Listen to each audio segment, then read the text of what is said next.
It's cold in Unaka Springs. My woman don't need no diamond rings. She just wants to stay warm and dry. So keep my wood pile stacked up high. I got my wood pile stacked up high. Okay guys, 2015 has come and gone and I'm snowed in here in Unaka Springs with the big January storm, kind of like everybody else on the East Coast is or is going to be here in the next couple of days. So I'm trying to put away all the relics I found in 2015. I've got them in little boxes by site and spread out and in electrolysis and doing different things. I'm trying to get all that stuff put away. A lot of stuff will go into a little bit deeper storage, and then the more memorable stuff will go on display. So I'm going to go through and show you some of those items. I can't show you every single item, there's so many of them and they're spread out. But I'm going to show you the more memorable items and maybe show you a brief glimpse at an overview of all the junk. If you guys have any questions, leave them in the comments below. Maybe leave a timestamp about an item if you have a question about it, and I'll see if I can answer them. I'm going to try and keep this as quick as I can. So let's go ahead and get started. Okay guys, this is a real quick view at some of the more common stuff I found while hunting in the water. Of course I found a whole lot of horseshoes, found a lot of tools, a lot of axe heads, a lot of bottles, a lot of pottery and things like that. These are some of my favorite non-Civil War type items I found. There was a lot of items I found. I've got several bins. I actually have 5 bins full of horseshoes, different items like that outside going through electrolysis. And I'll show a quick look at some of those. But these are some of my favorite ones. This little axe head here was the first axe head I found in the water, and I've already done electrolysis on it and treated it. I really like this piece. A few other items that meant a lot to me.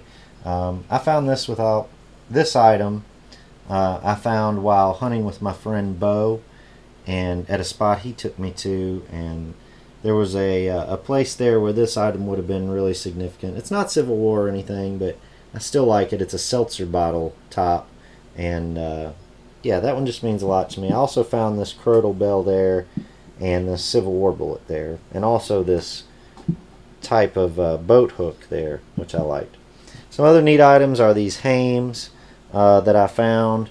They're not real old, but I liked them. They're a matching pair. Found a lot of pottery, and one of my favorite bottles, it's not real old, but I think it's neat. It's a soda bottle, and it's called Kick Like a Mule soda. And there's a picture of this mule kicking. I need to clean this bottle up, but I think this was bottled here in the Tri-Cities. And yeah, I just really liked that one. So anyway, that's some of the more common water stuff I found this year. This is a neat old bottle. I don't know how old, but still a neat bottle.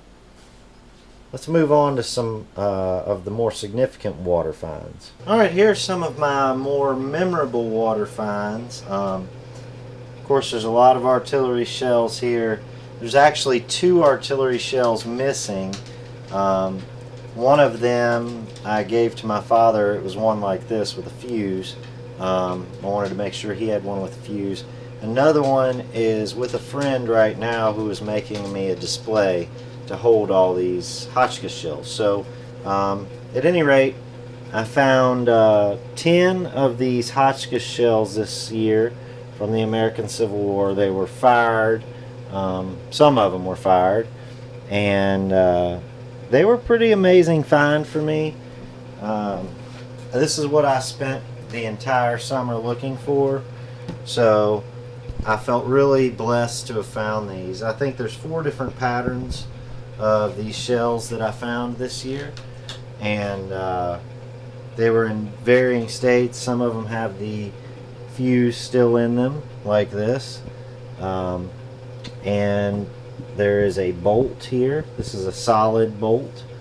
This one I really like. Actually, my friend Bo found this one. He found 2 bolts that day, and he traded me another shell I found for this one.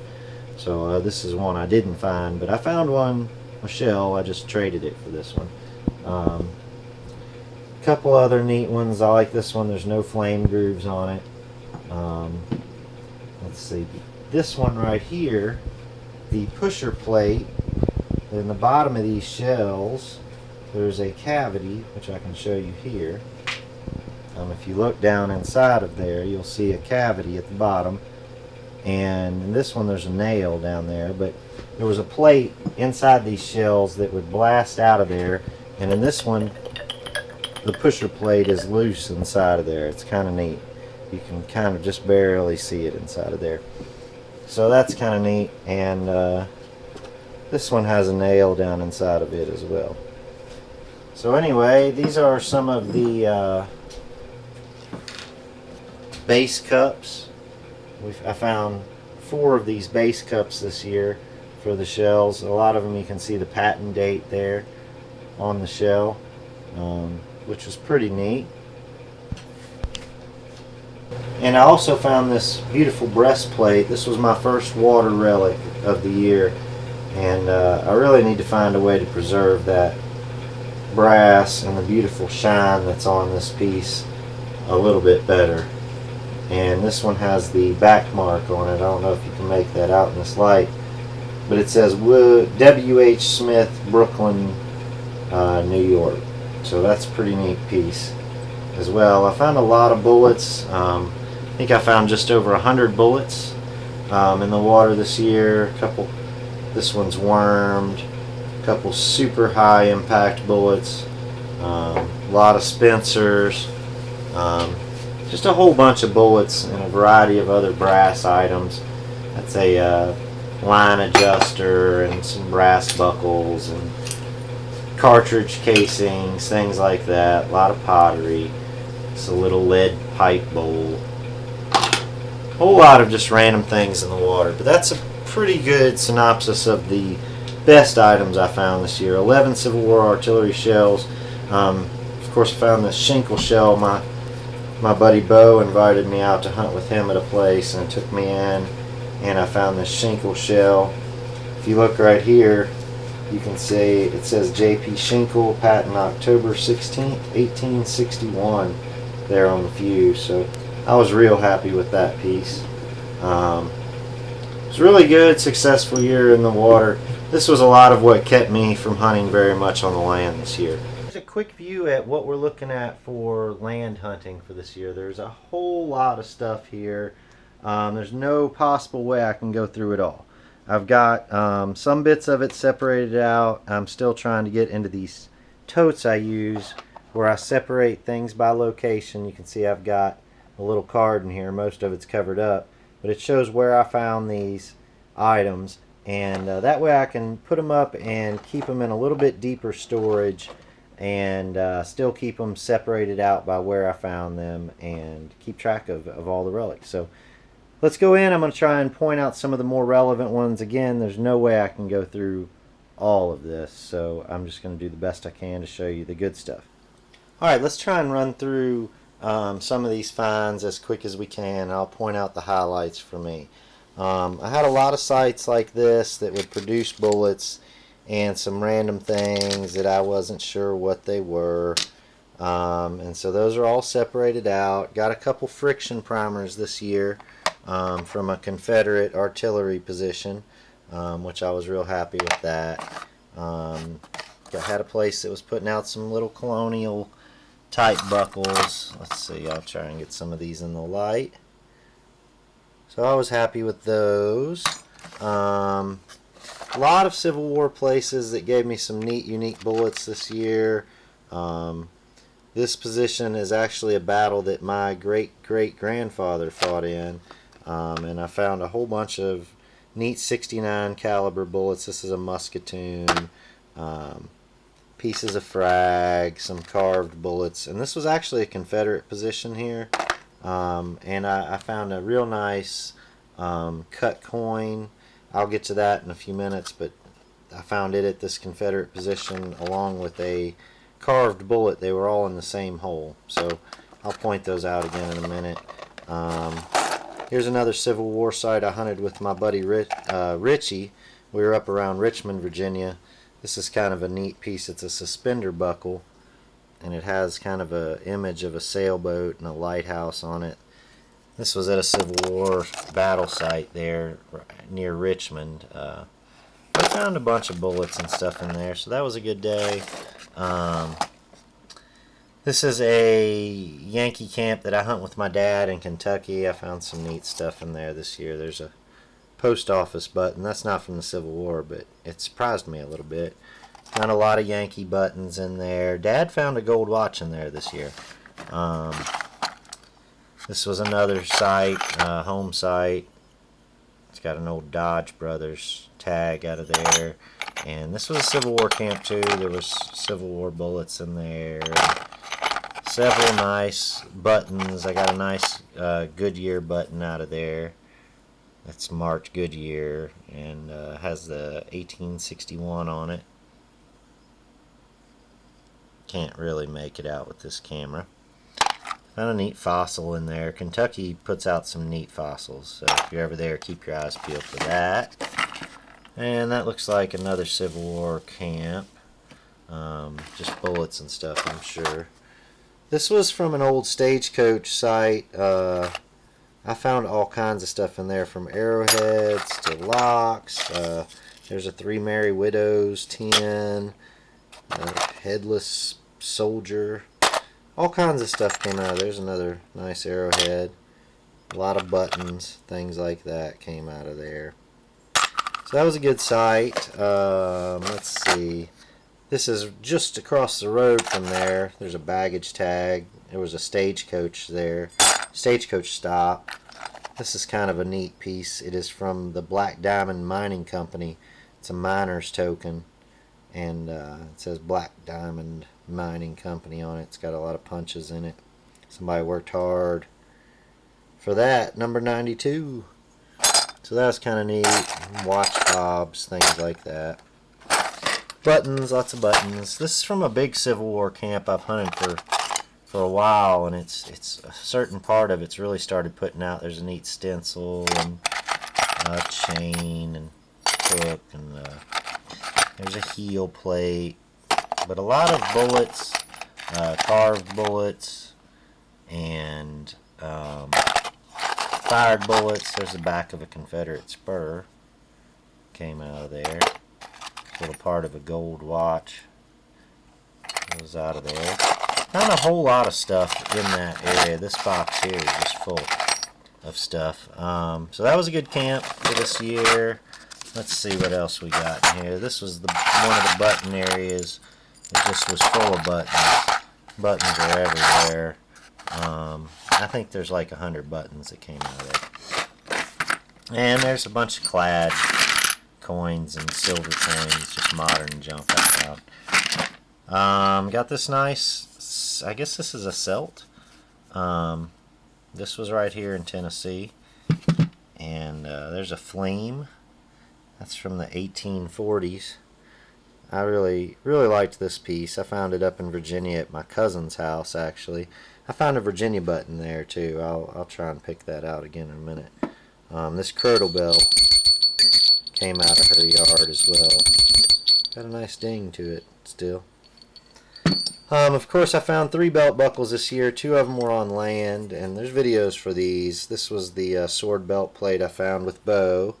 He found a belt plate that day as well, so he didn't get left out of it. You notice it has the there's a number on it. I think it's 917, which is kind of neat, and I'm sure the keeper is probably matched to that. I'm going to try and look for it this spring. Here's the other belt plate I found that same day. It's a U.S. puppy paw plate. It's pretty ate up on the back, so I made this little stand here for it to hold it up safely. This is a big piece of shell I found hunting with my buddy Richie in Virginia. This is from a site I hunted the other day where I was finding these little pistol bullets, rare Confederate pistol bullets. Found a couple gun tools this year. Lots of just, like I say, just sites of Civil War places. Lots of pieces of frag from one place. I think this is a mess tin, a brass mess tin. I found that down in Georgia hunting with my buddy Mike Newman and Heath Jones. There's a piece of sabot I found down there that same day. Lots of just random stuff. This is all from a home site here in Tennessee that is kind of historically significant to Tennessee, the state of Tennessee. So I kind of had already separated these pieces out. And then, of course, some of the buttons and coins and such that I found this year. A lot of Civil War buttons, War of 1812 buttons. I found this great block eye button, which I was really happy with. Still got the shank on it. It's a cast block eye. I found this nice Virginia button. It's a cuff. I know it's kind of hard to make out with this light. I'm sorry. Maybe if I take this off. There we go. That's a little better. This camera does not want to focus, but at any rate, nice little Virginia cuff. Just quite a few buttons this year. I did find this when I was down in Georgia hunting with Heath Jones. I found this phallic carved Civil War bullet. Let's see if I can get it out of here. You see on the front it is pretty phallic, and then you flip it over and you can see the rings on the bullet where the bullet was that they carved it from. So that was kind of an interesting piece, and evidently they're pretty rare to find like that. Let's see what else is, like I said, a lot of Civil War buttons. And over here, here is the cut coin I was talking about finding in the Confederate camp with a carved bullet, and it's kind of hard to tell, but it is a Spanish 8 real. It was minted in Mexico, and these two pieces actually match up perfectly with each other. It's the exact same coin, so that is one of my favorite finds maybe ever. It was in that hole with a carved bullet, and that was a great piece of silver to find this year. Found lots of large cents, a couple early, well, there's a 3-cent piece and a half dime. I found a couple half dimes this year. Another really ate up Spanish real. I think that's a 2 real. Couple cobs, some neat apothecary weights. I found actually a set of these that day, apothecary weights in there, Civil War bullets and things like that. Like I said, there's so many finds, I just can't go through them all. I'm trying to organize them by where I find them. They'll get stuck in storage, and I'll keep collecting more junk. Alright, so 2015 was a good year. Overall, I didn't find as much as I usually would. I think a lot of that is because I spent half the year trying to learn to hunt in the water and getting my head wrapped around all that, looking for those artillery shells. So, but overall, great year. If I could have every year be as good as this year was, I'd be a happy, happy man. So hopefully we'll be back out in the field. The snow will melt, and we'll be back out there hunting again soon. I hope you guys have a great 2016 hunting. If you like the video, subscribe, give it a like below, and we'll see you next time. Keep my wood pile stacked up high.